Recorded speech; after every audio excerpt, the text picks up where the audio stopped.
Welcome everybody joining.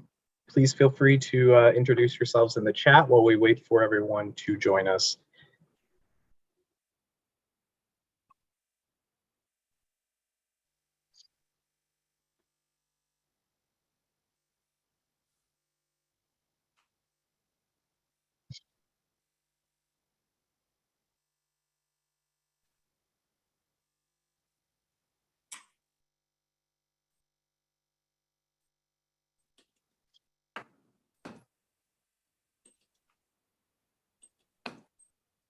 Welcome everybody. We'll get started here in just a minute.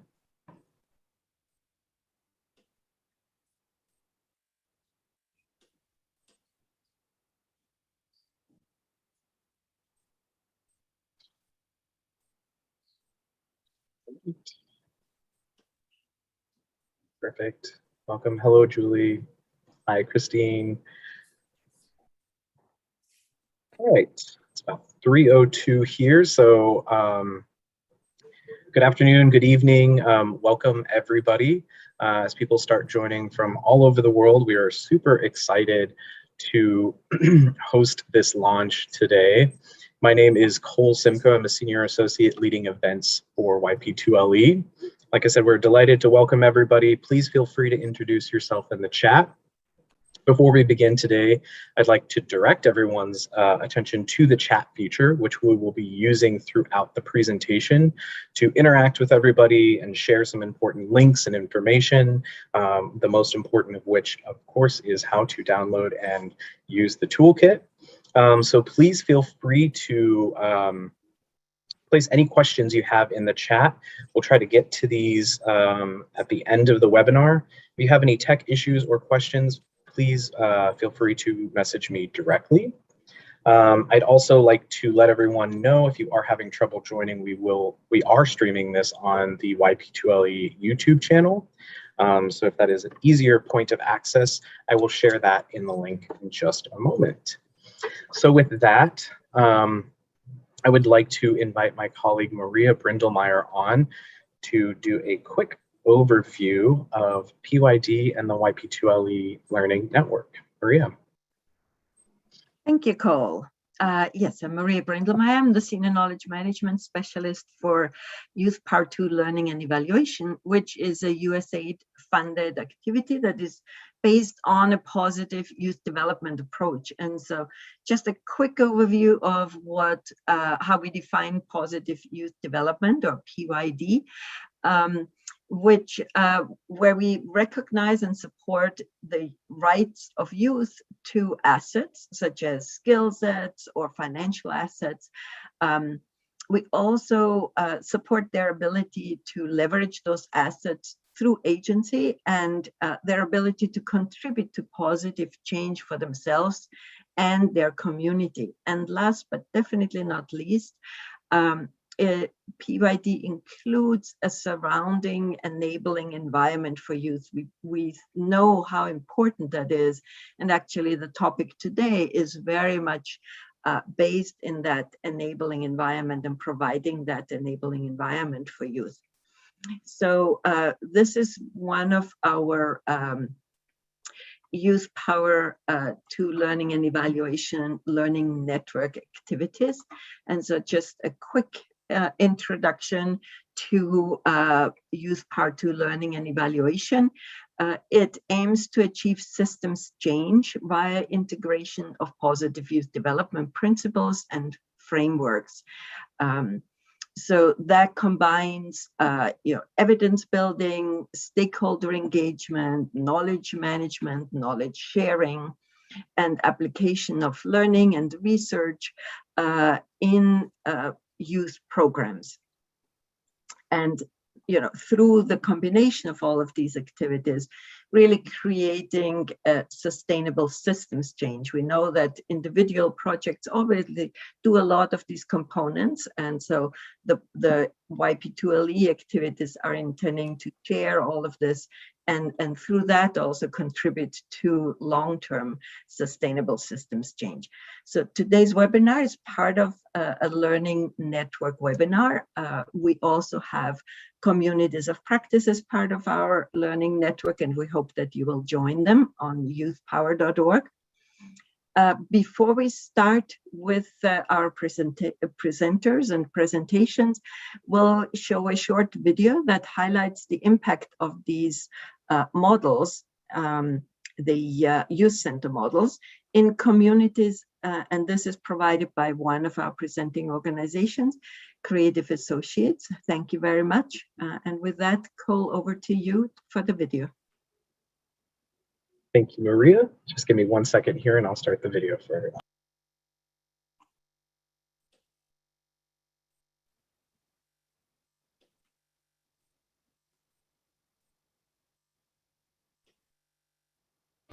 En la región centroamericana, miles de jóvenes son impulsados cada día a involucrarse en ilícitos o pandillas. Pero desde hace 6 años, una puerta de oportunidades y esperanza ha sido abierta para los jóvenes de la región centroamericana. Estos son los centros de alcance por mi barrio, ubicados en el corazón de las comunidades más golpeadas por la violencia juvenil y la presencia de pandillas. Se convierten en una puerta de oportunidades para construir sus sueños y sus planes de vida de un modo diferente. Los centros de alcance por mi barrio, o CDAs, cuentan con 6 componentes. Uso creativo del tiempo libre. Todos los jóvenes que acuden a un CDA tienen la oportunidad de ocupar su tiempo libre en acciones positivas como divertirse tocando un instrumento, compartir con sus amigos en los juegos de mesa, jugar ping-pong, ejercitarse en un gimnasio o jugar PlayStation frente a una pantalla plana. Un segundo componente es la capacitación para el trabajo. Este ofrece la posibilidad a los jóvenes de aprender algún oficio, desarrollarse alguna habilidad o destreza para que puedan serles útiles al momento de trabajar. En un CDA, los jóvenes aprenden inglés y computación. Pueden aprender también serigrafía, panadería, manualidades, entre otras.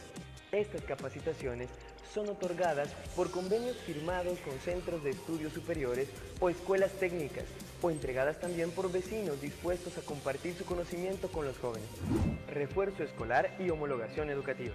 Apoyando a los beneficiarios que asisten a la escuela, en el CDA cuentan con los recursos y el apoyo para que allí realicen sus tareas escolares o repasen sus lecciones.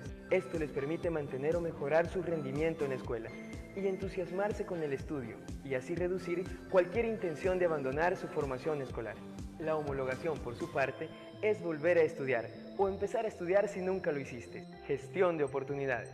Es abrir a los jóvenes la posibilidad de accesar a becas, pasantías, habilitación laboral, acceso al empleo, entre otros.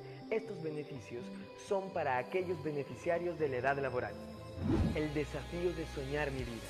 Esta es la filosofía de los centros de alcance. Este esfuerzo supone que cada joven defina sus metas y proyecte su alcance en el tiempo, contando con un mentor que lo guíe en el desarrollo de los pasos a seguir para el cumplimiento de sus sueños. Voluntariado. Los voluntarios se vuelven la columna de los CDA, ya que son ellos los que dan apoyo al coordinador y a todos los beneficiarios. Los centros de alcance por mi barrio se han convertido en una experiencia exitosa en prevención de violencia en la región. Además, los centros de alcance son una respuesta y una nueva alternativa para que los jóvenes de Centroamérica construyan un mejor futuro lejos de la violencia. Así que ya lo sabes, conoce y visita un centro de alcance por mi barrio y conviértelo en tu segunda casa.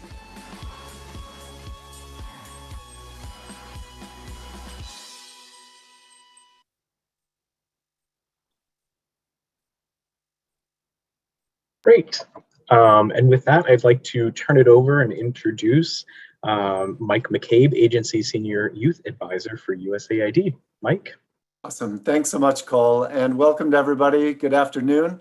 We're really glad that you took the time to be part of this discussion this afternoon and the launch of this great toolkit on safe spaces, youth centers, and after-school programs.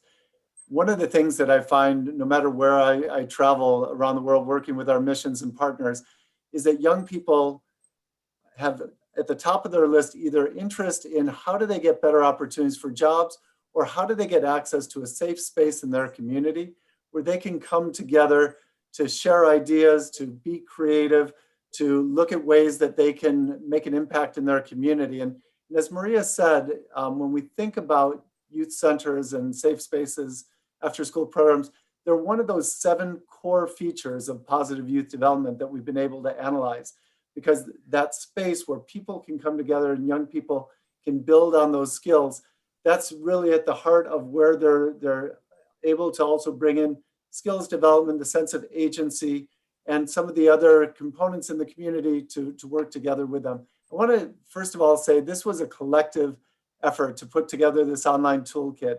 And when we think about kind of collective effort and collective impact, ranging from an amazing virtual student foreign service intern, Issei, who helped bring a lot of the content together across so many partner agencies, Katie Green, Maria, the YP2LE team, Carrie, and the work that was done by USAID in the MENA region, looking at some of these issues. And then some of the amazing experts that we're going to hear from in just a few minutes, Harold and Doug and Selena, who've been thought leaders in this area for so many years. And so, but first we're going to start with a quick quiz for you. I want you to type into the poll that's about to come up, did you benefit from a youth center or a safe space when you were a young person? So quickly answer this poll. And while you're answering that, I want to tell you about the photo that's there on the slide right now. One of the big takeaways from our research was that it's about the soft, rather than the hardware, it's the software that makes the youth center and after school programs successful. So in the left picture, that's in actually Bor in South Sudan. And the tent off to the left is actually the youth center that they use for their community. It's in a displaced persons protection of civilian camp. And in that tent every day is where youth come together. And so it's a tent. And then on the right is a faith-based community partner in Panama and a young person who I had the opportunity and pleasure to meet who had grown up in very difficult circumstances, abusive household and growing up in the gang. And it was a day where he came across Pastor Manuel, who you also see there. And that day, he says, changed his life because for the first time, he found a sense of belonging, purpose, skills development in this Centro de Alcance, this youth center in one of the most violent neighborhoods of Panama. And so the spaces are important because they have to be near and open to young people, but it's what goes on in those centers that we want to share with you that you'll find in these toolkits. And as you can see, about half of us had the opportunity to benefit from youth centers, a Boys and Girls Club, a YMCA, or another center in our country, and half didn't. I know that in Panama, where I was the chief of party, we found in the city of Colon in the north, 80% of young people couldn't define a safe space where they could have after school programming when we started. And so we worked with the community to identify those spaces and to fill it with volunteers and others. And that's what we want to talk about is how this toolkit can help any community, municipality, ministry, or donors or other partners to think about how do we make sure every young person has the access to be part of a community like that. So let's go to the next slide real quick. We will be quickly going through just a little bit of the sections of the toolkit so you know what's in it, and hopefully you can share it with your partners. You'll have access to this PowerPoint afterwards too if you want it, and this will all be recorded. Then we'll have a great dialogue with Harold Sibaha from Creative Associates, Selena De Sola from Glasswing, and Doug Reagan from UN Habitat, who will each give perspectives on different models, a school-based model, a community-based model, and then one that's more of a city-wide model. So let's go down to the next one. And please, as we're going through this, type in your questions because all of us will be responding to questions in the chat as we're going along, and then we'll also look at them at the end. So if you would mind the next slide. So the toolkit. The toolkit is an online toolkit, but it's also downloadable. So if you really are tactile and you want to download that, you can definitely download it. And it's, quite frankly, the downloadable version has a lot more content than even the online version. And that's mainly because in the online version, we're trying to be like a little bit more, succinct to what people are looking for in that just-in-time moment. So if you go down, you'll see that there's about 7 tabs across that. The first tab is, go to the next slide, please. So the first one is just about the toolkit. What can you do with the toolkit? How can it help you if you're thinking about wanting to start up a youth center, if you're thinking about how you want to enhance your current center? And then the next part of it really gives you a little bit of sense of what are some of the different models that are out there. So it gives us more insight if you want to learn about what are school-based models for youth centers, or if you want to understand a little bit more about the community-based models for it. And so you could go down through a little bit more of what are the evidence behind it and what are some of the components. In the evidence section, you can find a little bit more about where it shows what we've learned is the impact on psychosocial development, what we've learned in terms of skills development and confidence and self-esteem that is coming out of it. For example, in the youth centers in Panama that I was mentioning, over the 3 years of the setup of the 22 of them, we saw the communities where those youth centers were placed, the sense of safety went from 38% to 62% in those control communities. And this was part of an evaluation with Vanderbilt. So we saw that having that safe anchor space, that youth center, really created a sense of safety in the community, combined with some other components of municipal crime prevention councils that engaged multiple actors. And those same actors were part of the youth center experience. If you go to the next slide, please. So then the question is, like, what can we learn? We talked about the different types of youth centers. If you go one more down, the first section then goes into, like, what do we do to design a good youth center? So in the next section, what we have is some really good tools that have been drawn from lots of different models of how do you do the assessment of setting up the program. So where do we put youth centers? And it makes a big difference where you put that youth center. Is it accessible to young people in key hours? Is it accessible to the volunteers as well? The second part is, like, how do we really set up that operating environment in terms of, so we've got all sorts of tools to help you in hiring the right staff, in hiring or bringing on volunteers and managing volunteers, in helping look through the entire program design and curricula. And one of the greatest parts that I'll show you in just a minute, it's just an incredible compendium of open source curriculum that we've pulled together from youth center models around the world. If you wouldn't mind going to the next slide. So then we look at that implementation. And as you can see here, we just put up 4 of the examples of the resources that are there that you can tap into. So if you go into that right now, you can go in and you can find out a little bit more about urban youth center setup guides, the way that UN Habitat has done it. And Doug will talk about some of the centers, both serving refugee populations and in urban centers like Nairobi. Or you could look at starting the after school program model and draw from the youth.gov handbook on it, or the management and operation guide that Creative Associates has created that really is a step-by-step guide for how they've done the outreach center models. Next one down. One of the big challenges we know for youth centers is lots of young people say, I wish there was one in my community, and it's hard to scale. And part of that is because it's hard to sustain. And so how do we come up with the models for what I would call the 4 pillars of the sustainability strategy? First, how do we mobilize volunteers from within the community and in the surrounding community? And we've got great examples and tools that will help you with your volunteer management and recruitment. How do you bring in the local government support? And again, we've got good examples of what it looks like to sign a partnership with the local governments so that they can be a partner of in-kind support, the water, the electricity, the building, the social worker, or cash support. And then why is it that the private sector would be interested in supporting these centers? And we've got lots of great experiences that you'll be able to see of why Microsoft has partnered with it, or why Copa Airlines has partnered with it, or why other for-profits do it, because they see this as an opportunity to connect with future workers.